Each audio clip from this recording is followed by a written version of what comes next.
Hello guys, welcome back to Edubook. तो आज हम डिस्कस करने वाले हैं आईबीपीएस पीओ मेंस एग्जाम जो आपका हुआ था 5th ऑफ नवंबर को। उसकी जो एक्सपेक्टेड कट ऑफ है वो क्या रह सकती है। सबसे पहले अगर हम बात करें एग्जाम के लेवल की, लास्ट ईयर के कंपैरिजन में जो मॉडरेट टू डिफिकल्ट रहा था, क्योंकि अब की बार जो दो सेक्शंस थे वो डिफिकल्ट आए थे। सबसे पहला था आपका रीजनिंग सेक्शन और सेकंड था आपका जीए।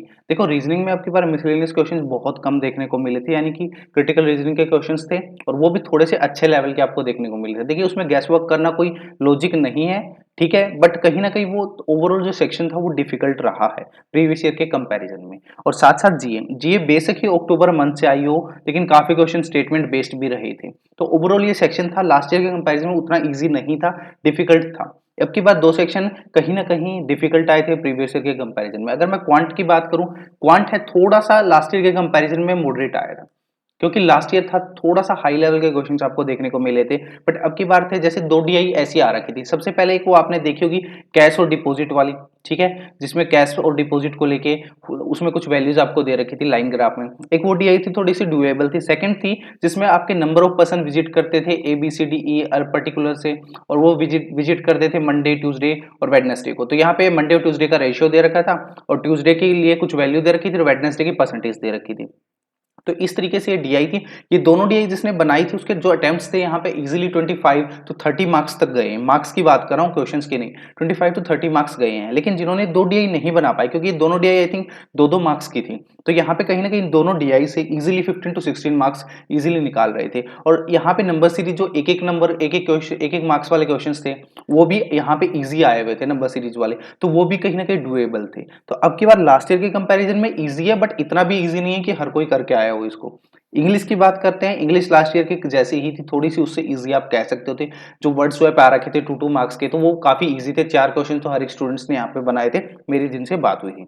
तो ओवरऑल अगर मैं पेपर की बात करूँ, लास्ट ईयर के कंपैरिजन में हार्ड था, क्योंकि अब की बार रीजनिंग और जीए दोनों टफ आए थे। बस लास्ट ईयर सिर्फ आपका क्वांट क्वांट टफ आया था। रीजनिंग लास्ट ईयर डुएबल थी, जीए बहुत ईज़ी आई हुई थी लास्ट ईयर। इंग्लिश जैसे अब की बार थी वैसे ही आई हुई थी। तो ओवरऑल अब की बार पेपर हार्ड है। लेकिन सबसे मोस्ट इंपोर्टेंट चीज़ क्या है पता है आपको? वैकेंसीज़।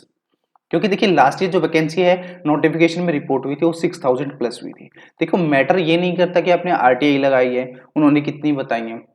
जब तक आईबीपीएस अनाउंस नहीं करता है, उन चीज़ को हम ऑफिशियली नहीं मान सकते हैं, ठीक है? हो सकता है कि 1st ऑफ अप्रैल 2024 से पहले वो अनाउंस कर देंगे, बट मैटर करता है कि जो रिजल्ट से पहले करते हैं कि नहीं, क्योंकि देखिए कट ऑफ उसी के बेसिस पे जाएगी। और अब की बार जो नोटिफिकेशन में आपको वैकेंसीज दी हो 3000 समथिंग आई हैं। तो यानी कि ऑलमोस्ट आप कह सकते हो कि लास्ट ईयर के कंपैरिजन में हाफ है। तो यहाँ पे उसका कट ऑफ के ऊपर बहुत ज़्यादा इम्पैक्ट पड़ेगा। लेवल हाई रहा है, बट जो वैकेंसीज है बहुत ज़्यादा ड्रास्टिकली कम है अभी। ठीक है, बाद में अनाउंस हो जाएंगी वो मैटर नहीं करता, लेकिन मैटर करता है रिजल्ट से पहले अनाउंस होती है कि नहीं है। तो ऑलमोस्ट हाफ वैकेंसी है। तो अब की बार मैं कह सकता हूँ एक्सपेक्टेड जो कट ऑफ है वो 75 प्लस माइनस आप 3 कर लीजिए, क्योंकि लास्ट ईयर बेशक 71 पॉइंट समथिंग और 72 थी जनरल की, बट कहीं ना कहीं अब की बार वैकेंसीज है उसका बहुत ज्यादा इंपैक्ट पड़ेगा। ये आपको रिजल्ट के टाइम देखने को मिलेगा। अगर उससे पहले अनाउंस हो जाती है वैकेंसी, आईबीपीएस ऑफिशियली अनाउंस कर देता है, तो फिर वहीं वो चीज कह सकते हो कि आपकी कट ऑफ है वो नीचे आ जाएगी। बट अभी तक जब तक वैकेंसी अनाउंस नहीं हुई है, तो 75 प्लस माइनस आप 3 कर लीजिए।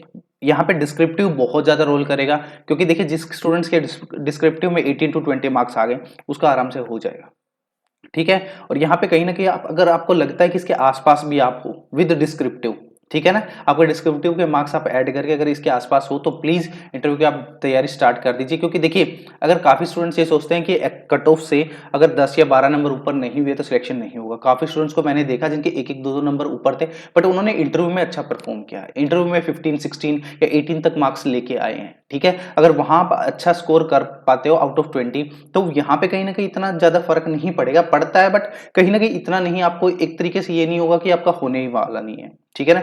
वैकेंसीज़ भी आएँगी, क्योंकि देखिए अगर आईबीएस बाद में अनाउंस करता है तो कहीं न कहीं उसका पॉजिटिव इम्पैक्ट तो पड़ेगा, ठीक है ना? अभी 3000 के हिसाब से अगर कट ऑफ आती है और आपका सिलेक्शन हो जाता है, लेकिन बाद में भी इसे अनाउंस कर देता है, जो कि ऑलमोस्ट अभी 6000 के अराउंड जा चुकी है, आरटीआई के थ्रू पता लगा है, तो वो कहीं न कहीं एक आपका सिलेक्शन होने के चांसेस ज़्यादा हो जाते हैं। और काफ़ी स्टूडेंट है आईबीपीएस पीओ को छोड़ के एसबीआई पीओ भी जाते हैं, तो यहाँ पे आपकी रिजर्व लिस्ट भी लगती है, तो उसमें भी आपके आने के चांसेस ज़्यादा है। तो ये चीज़ आपकी होप रखिए कि इसके आस-पास अगर आप हो, तो प्लीज़ इंटरव्यू की तैयारी कीजिए और अच्छे से कीजिए उस चीज़ के लिए। आई होप कि आपको इन सब चीज़ों से आपकी डाउट क्लियर हो गई होगी। अगर आपको वीडियो अच्छा लगा तो प्लीज़ लाइक एंड शेयर कर दीजिए। So thank you.